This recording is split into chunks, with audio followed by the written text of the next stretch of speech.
Good afternoon, children. Welcome back to the fourth session. In the third session, you read about the basic features of Indian Constitution, where you read about unique constitution, written, rigid and flexible. So we will continue with this topic, the basic features of Indian Constitution. In my previous session, I was discussing about that our constitution is rigid and flexible. Means that rigid which cannot be amended, and flexible means which can be amended according to the needs and aspirations of the people, where we read about the three processes of amendment: simple majority, special majority and ratification. So as the needs are felt, the Indian Constitution are amended according to the needs of the people to achieve the national goals, like abolition of private purse, nationalization of banks, reservation for OBCs, right to education. These are some of the examples which proves that India is dynamic in nature. Dynamic means it is not static to its point. It believes, it stimulates progress, continuous development, we can say. And it is trying to prove that India is really, truly, we can say, it is socialist, democratic republic. We came across the word privy purse. Now what does this privy purse means? When our India got independence, that time there were many princely states who joined with India, or you can say who merged with India, and after that it was paid a fixed amount of money as a, you can say, a salary, or you can say stipends also. This is called privy purse. So we have transformed India truly into sovereign, socialist, secular, democratic and republic. I have explained all these terms before that when I was discussing about the preamble. These five ideals have already explained in the preamble. The next feature is parliamentary form of government. In USA, there is a presidential form of government where president is the real head. But in parliamentary form of government, which is followed in India, there is a close relationship between legislature and executive. As we have read earlier that there are three organs of government: legislature, executive and judiciary. But legislature and executive are working, they are interdependent, you can say. But judiciary is working in an independent manner, in an impartial manner. So this is one of the feature of parliamentary form of government. Second, president is a nominal head. Prime Minister is the real head. He is the head of the state. But the real power is in the hands of Prime Minister. The third feature of parliamentary form of government is that Council of Ministers collectively responsible to run the government, and they enjoys the power until they have the confidence in the legislature. They continues as long as they enjoys the confidence of the legislature. So these are the features of parliamentary form of government. Now the next feature is federal and unitary. Federal means where the power is divided between center and states. We have central government as well as state government.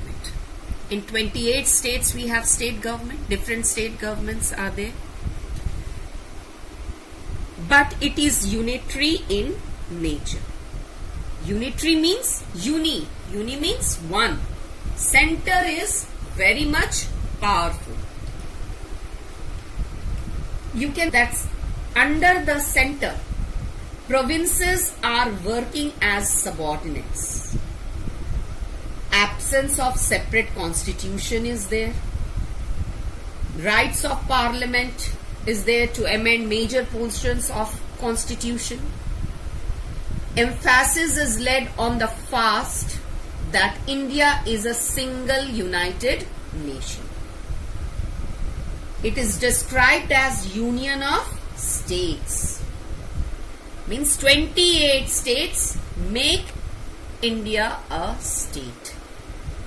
So it is described as union of states constituted into sovereign, socialist, secular, democratic and republic. So here in unitary, center is very powerful, and federal means where the powers are divided between center and states. The states are working under the center. So we can say that central government is also called union government, because many times we have seen that it is much powerful compared to state government. For example, single citizenship. We have two forms of government, state government and central government, but we have single citizenship.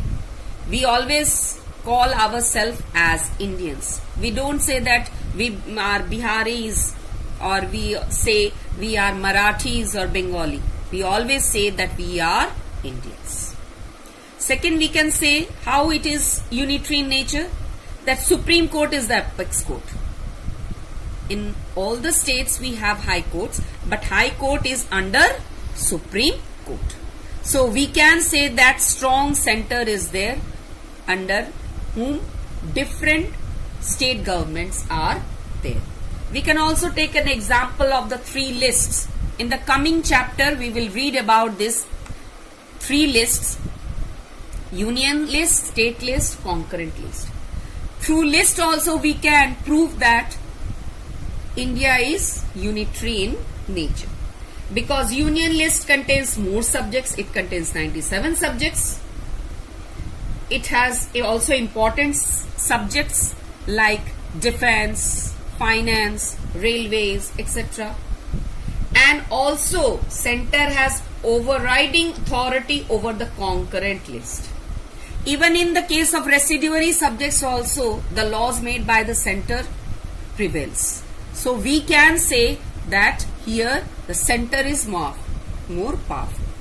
It is federal in form but unitary in nature. The next feature is universal adult franchise. In class 7 also and 6 also you have read about this term, universal adult franchise. Universal means it is given to all. Adult, those who have attained the age of 18 years or above. Franchise, they have got the right to vote.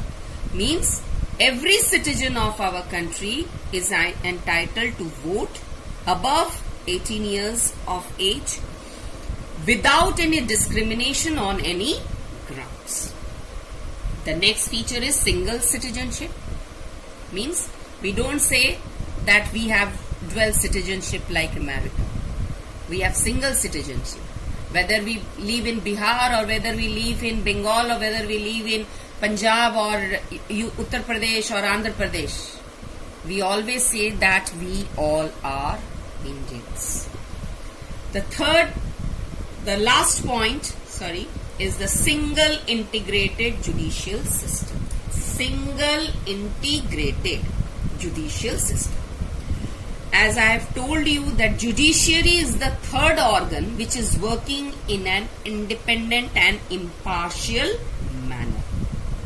And here the single means Supreme Court is the apex court, highest court. Integrated, below Supreme Court there are state high courts, or you can say subordinate courts are there working under Supreme Court. It is a single system of court, enforces center and state laws. For example, if we are not satisfied with the judgment of subordinate or lower courts, we appeal to high court. If again we are not satisfied with the high court, we can lastly go to the or move to the Supreme Court to seek justice. But above that we cannot move. So we can say that Supreme Court is the apex court, and below it these high courts and subordinate courts work under it. India has a independent judiciary. As I told you previously also that judiciary is a third organ which is working in an independent manner. It works in an impartial manner. No any connection is there of the two organs with this judiciary. And which are those two organs? The legislature and executive.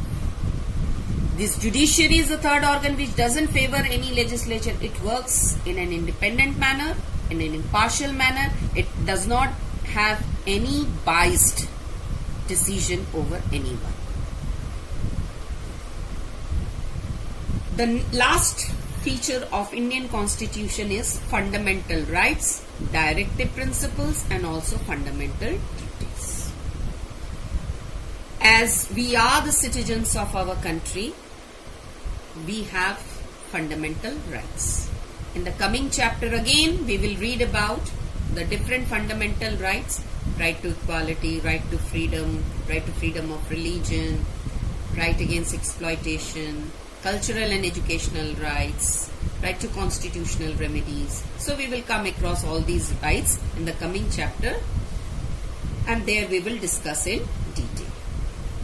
Directive principles. In my previous session, I discussed about this directive principles which aims for social and economic justice. But one thing I have told you that there is a big difference between these two, fundamental rights and directive principles. Fundamental rights is justiciable, whereas directive principles is non-justiciable. If we are not getting the privileges, we cannot move to the court to seek justice in case of directive principles. But in the case of fundamental rights, we can move to the court to seek justice. Fundamental duties. We have different fundamental duties also. We are the citizens of our country, India. We should have the feeling of patriotism, feeling of oneness, nationalism, and we should have duties also towards our nation. We should also have responsibility towards our nation. Here also we will read about 11 fundamental duties. Previously also I have discussed about different fundamental duties like to respect national anthem, to respect national symbols, to also follow those ideals which our freedom strugglers have inspired us. Then we also should protect public property, save environment, wildlife. It is also the duty of the parents to send their children to achieve education. So these are some of the fundamental duties. So these are all the 11 features of Indian Constitution which we have discussed in the third and fourth session. Now there is an assignment for you. The assignment is that you have to do ABC part in your civics copy. I know that you don't have the books with you, but I am going to give you the picture of the exercise in your WhatsApp group, and from there you will solve this ABC part in your civics copy, and also get ready for online test on Sunday, which you have studied till date. Children, as our country is suffering from COVID-19, so I hope so that you are taking the necessary precautions, and it's my suggestion to you that stay at home, stay healthy, and do your work at home only. So these online classes are only for you, and it's my humble request to you, so please follow this online classes regularly and sincerely. Thank you.